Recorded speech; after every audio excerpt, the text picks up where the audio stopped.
Hey, how's it going, everybody, and welcome back to the channel. Today I'll be doing week 9 of the turn reports. This week I ended up playing Counter Fairy Dogmatika, so if you are looking to build a deck similar to this, hopefully it can help you out getting some ideas on cards to try out. And if you're here just for the list, it'll be in the description box down below. I'll be going over my matchups here in a second, so if you do enjoy the video, consider leaving a like, comment with any questions or suggestions, and if you're new to the channel, consider subscribing. Always very much appreciated. But yeah, so round 1, I end up getting the bye, so nothing to talk about there, of course. Round 2, I played against fleurdelis. Now that deck is crazy strong, was able to play through multiple Solemns, so just really overall not the greatest matchup, especially since the whole idea of the deck is to kind of lock them down with counter traps and the Library statue. Then round 3, I played against a masked hero deck. I was able to take that 2-0. And then round 4, I played against a Drytron deck, which again, really bad matchup overall, even if it wasn't a slower deck. Most of their monsters are just light, except for maybe a couple extra deck monsters. So yeah, overall, a pretty fun deck to try out. So I'll go ahead and go over the deck really quickly and then go over some of the choices I made at the end of the video. So starting off with just the fairies, we got the 3 Artemis, 3 ariadne, 3 Honest, 2 of the Barrier Statue of the Heavens, and a card I'm trying out that is 1 Protecting Spirit loagaeth. That'll do it for the fairy monsters. For the counter traps, we got, of course, the Brigade, the 3 Solemn Strike, 3 Solemn Warning. I did decide to only play 2 Judgment. That'll do it for the counter traps. Then for the Dogmatika engine, we got 3 of the Ecclesia, 1 fleurdelis, 2 Nadir Servant, and the 3 Punishment, of course, to round off the Dogmatika engine. For the support cards, we got the 3 Extravagance, 2 Duality, 3 Ties of the Brethren, and to round off the main deck, 3 Crackdown. For the extra inside, really quickly, the extra deck, in my opinion, really doesn't matter since you use extravagance, of course, but 3 Titaniklad and the 1 Intis are the most important cards in my extra deck. Definitely bump this up to 3, especially since you want to get it off as often as possible. Then the Utopia, Starliege, paladynamo, Tornado Dragon, 101. Exciton Knight, Topologic Bomber Dragon, Topologic Zeroboros, Underclock Taker, Decode Talker, Unicorn, and Phoenix to run off the extra deck.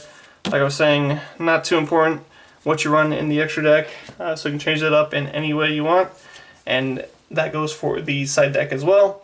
Just what I threw together was 2 Nibiru, 2 Lancia, 3 Tactics, 2 Cyclone, 2 Dimensional Barrier, 2 Evenly Matched, and 2 Storm Air Force. So just to go over the side deck really quickly, of course the Storm Air Force is really good. Well, not really good, it's just a nice option going second. Being able to get a board wipe in a slower deck like this can be really nice. And then, of course, evenly matched, another board wipe. And then Dimensional Barrier, a lot of fusion decks running around. If you're able to stick this on the board, it might get you an extra turn. Cyclone, of course, for back row hate. And then the 3 Tactics, really good card overall. Just didn't really know if I'd want to have it in the main deck. Being able to draw cards or send cards back to the deck or steal a monster is really nice.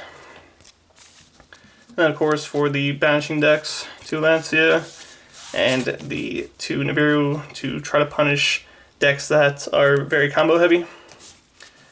For the main deck, of course, we got the fairy cards, we got the library statue. Of course, trying to lock your opponent's light monsters can be nice in certain situations. So that's kind of the main goal, is to have a bunch of back row in this on the field. Hopefully you're going up against a deck that doesn't have too many big normal summons, or just a way to get over this. So of course, honest, being able to protect your barrier statue and all your light monsters, very nice. And then the guiding ariadne, if it's in the pendulum zone, it doesn't make you pay life points for any of the Solemn cards, so very nice. And if you run some of the other counter traps, you don't have to pay cost for those counter traps, so really, really strong. And then of course the Artemis for some draw power. Anytime a counter trap is activated and resolves, you get to draw a card. Very nice. And then, like I was saying, the tech card I was trying out, the one Protecting Spirit.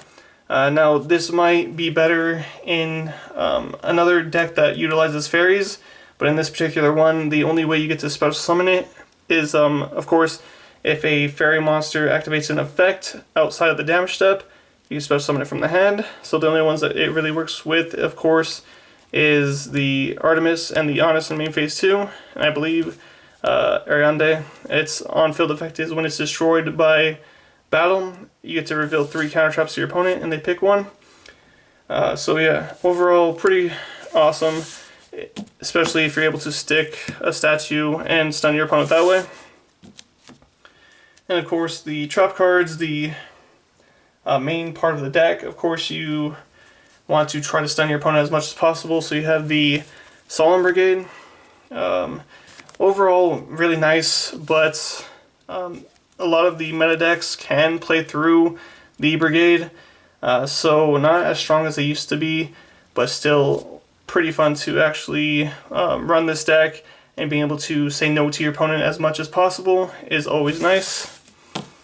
And then just the support traps, of course, like I was saying, the one Crackdown, really nice to steal an opponent's monster and try to disrupt plays. Not only can you stop your opponent's plays in certain situations, but if you do have the statue on the field and they normal summon and they're trying to beat over your statue, just crack down and take it away, buy yourself another turn.